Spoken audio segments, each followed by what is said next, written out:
welcome to Making the Rounds, a podcast by the American Medical Association.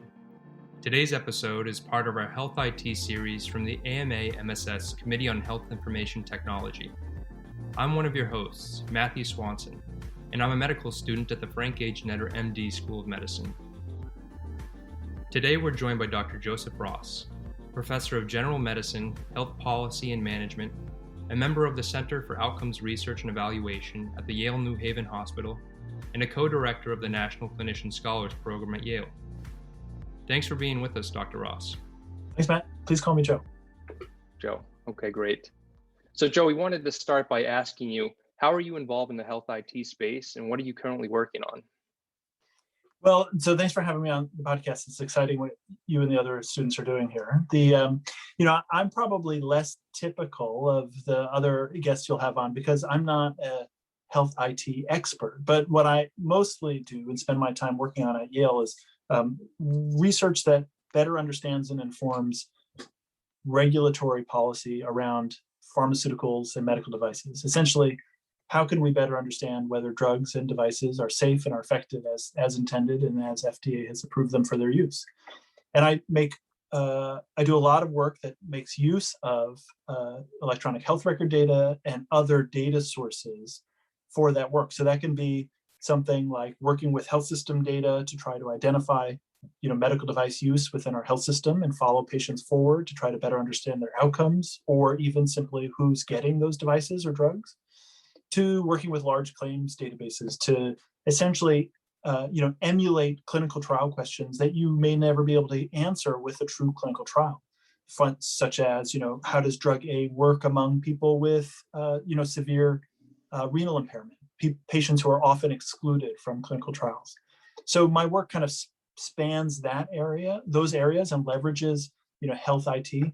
But I'll just tell you a little bit more about something that we're really involved in, which I'm particularly excited about, which is, working with mobile health-based digital platforms for clinical trials. So we're currently running a handful of clinical studies where we're enrolling people at the point of care with essentially a patient-centered data sharing platform, linking their electronic health record data so that it aggregates and sort of unifies into a single record for our research study, while also giving patients wearable devices like Fitbits and pushing survey questions like patient-reported outcome measures, creating a research database kind of passively forward once you enroll them. And that has enabled us to do some really interesting studies. So a breadth of things that I'm involved in that are exciting. Yeah, thanks for sharing that, Joe. Really sounds like some exciting work. And, I think that you may have answered this question already in that explanation, but what do you see as the impact of a database like that? And have you experienced any challenges in your pursuit towards this goal? Well, there's always lots of challenges in any type of work that's worth doing, right? So first of all, working with existing data sources, there's all sorts of, things you need to know around missing data, how data is coded. Data doesn't just appear magically. You've been on the wards as a student, you see how data gets entered into the computer, right? And there's your data now, right? Either, quickly typing up a problem list or, how it gets coded, for what the patient, is being treated for. That can be in an outpatient setting or even in the hospital. So, data is messy, but there's still things that we can learn from it if you learn how to work with it and analyze it appropriately, right? Questions around causality and causal inference, they're all sort of different when you're doing an observational study like that as opposed to a randomized trial. But it's there's real potential, right? Because essentially healthcare as a whole is very far away from leveraging all of these data resources that could be available to us to advance our insights around how to practice medicine better, advance our insights into what works best for certain patients. There's just so much that we could be doing better and learning more quickly if we were leveraging these data sources. I'll just say lastly, and you asked about the impact of my work. I am very strategic in how I think about the research questions I take on. I feel very fortunate that I run a center that's co-located at Yale in the Mayo Clinic that's funded by FDA, one of 4 centers of excellence in regulatory science and innovation. They're called CERCES. So we work directly with FDA to leverage data resources like this to answer outstanding questions of need FDA. So we collaborate with them, target our questions to answer what, target our studies to answer the questions that they have, so that it does have impact and the information is directly funneled, to the people in charge, those making the decision. Yeah, of course, right where it belongs. Joe, has COVID impacted this work at all? Well, yes and no, right? So all of the clinical studies that we had were stalled, and even those that have picked back up have been slower because, obviously when COVID came through, it was kind of all hands on deck for the clinical care work that had to be done and keeping people, out of the clinical care settings that didn't need to be there. A lot of the observational research that I'm involved in that just make use of data that are there, that wasn't impacted so much. Thankfully, many of us can still do that work when we're working from home, but the amount of work and the number of emails seems to have quadrupled. Health IT has not helped with that, unfortunately. Something for the future, maybe. And as a future physician, how do you see the future of health IT in 10 to 15 years when I'm the practicing physician?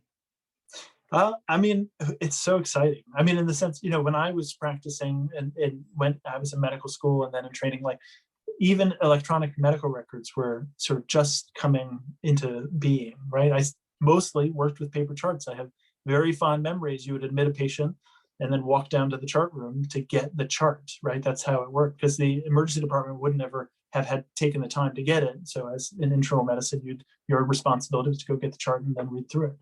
So, who knows what's going to come next? I think I hope that the electronic health record systems begin to do more to serve the clinicians and the patients as opposed to the billing and administration. Right now, they're structured in a way to essentially contain the least amount of information needed in order to bill effectively, as opposed to being the wonderful data resource they could be for clinical care, to advance practice, and to improve outcomes for patients. So, this I sort of see this as we're like kind of in phase 2 of the EMR, and I hope that as we continue to advance and develop new ways to store all this information, and it'll be better.